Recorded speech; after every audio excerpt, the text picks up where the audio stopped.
এবার আমরা গতদিন যেটা শেষ হয়েছিল আমাদের ভাগবতে, এটা দেবত্বের সন্ধানে ছিল তৃতীয় পর্ব, এটা হলো চতুর্থ পর্ব। দেবত্বের সন্ধানে, সার্চিং ফর ডিভিনিটি, আমাদের ভেতরে যে ডিভিনিটি রয়েছে। আমাদের সব থেকে একটি ভালো কথা আছে, আমরা সামনে কোনো একটা সময় আমরা আলোচনা করব। আমাদের রামকৃষ্ণ মঠ মিশনের যিনি দশম সংঘাধ্যক্ষ ছিলেন, উনি হচ্ছেন মা সারদা মায়ের একদম সাক্ষাৎ শিষ্য। তার নাম ছিল প্রভুরাম পাণ্ডুরঙ্গ, আমরা তাকে প্রভু মহারাজ বলি। তার আসল নাম হচ্ছে স্বামী বীরেশ্বরানন্দ। তিনি বলতেন সেলফ ইন্ট্রোস্পেকশন, কথাটা কি? সেলফ ইন্ট্রোস্পেকশন বাংলায় হচ্ছে অন্তর সমীক্ষা।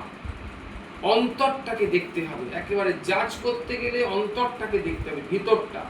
এই যে সমীক্ষা কথাটা আমরা বলি না, হ্যাঁ, সমীক্ষা। আগে ছিল কি, সকালবেলায় আকাশবাণীতে রেডিওতে খবর বলতো, খবরের পর সমীক্ষা বলে সমীক্ষার কি ব্যাপার, অনেকটা খবরটা বলি কিছু হবে। সমীক্ষা শব্দটার উৎপত্তি কোথা থেকে? ইক্ষণ। ইক্ষণ যে মূল শব্দ হচ্ছে ইক্ষণ। ইক্ষণ মানে দেখা। প্রত্যেকটা শব্দের মধ্যে ইক্ষণ আছে। দেখো, দূরবীক্ষণ, অনুবীক্ষণ, আরো ভালো শব্দ পর্যবেক্ষণ, অবজারভেশন, তার মধ্যে ইক্ষণ রয়েছে। পরিইক্ষণ, পর্যবেক্ষণ, দূরইক্ষণ, দূরবীক্ষণ, তাই না? এর মধ্যে ইক্ষণ রয়েছে। ইক্ষণ মানে দেখা। আবার একটা ক্লাব রয়েছে স্টেশনের দিকে, ইক্ষণ ক্লাব। হ্যাঁ, এইটা মানে হচ্ছে দেখা। দেখা মানে কি? অন্তর্দৃষ্টি, ইনার আই।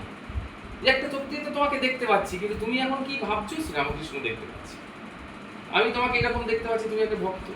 ভক্ত বসে বসে ভাবছে, তুমি কখন গলা বন্ধ করবে, বলতে একটু বাড়ি যাবো, রান্না বাকি আছে। এটা আমি দেখতে পাচ্ছি না।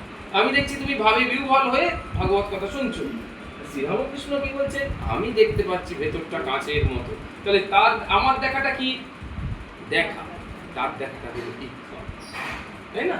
এই ইক্ষণ যদি সম্যক রূপে হয়, একেবারে টোটাল, কোনো আর কিছু বাকি রইল না দেখা, তাকে কি বলা হয়? সমীক্ষণ। তার থেকে শব্দটা উৎপন্ন হলো সমীক্ষা। শব্দটা উৎপন্ন হলো কি? সমীক্ষা।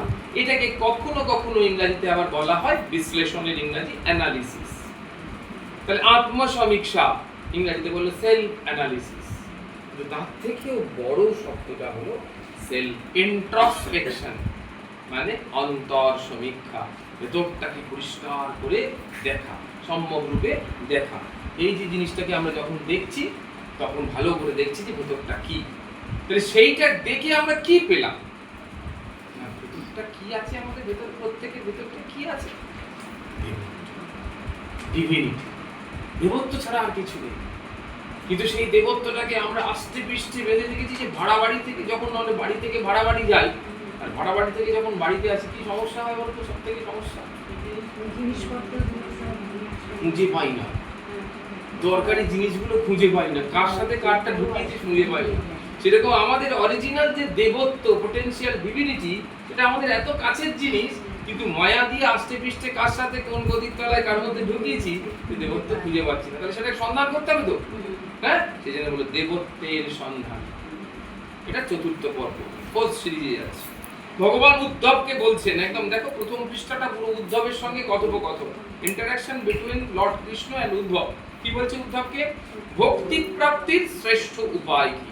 শ্রেষ্ঠ উপায় ভক্তি প্রাপ্তি, তুমি হাতে নিয়ে রাখো। শ্রদ্ধা অমৃত কথায়াম মে শাশ্বত মত অনুকীর্তনম। আস্তে আস্তে ধরে ধরে পড়ো।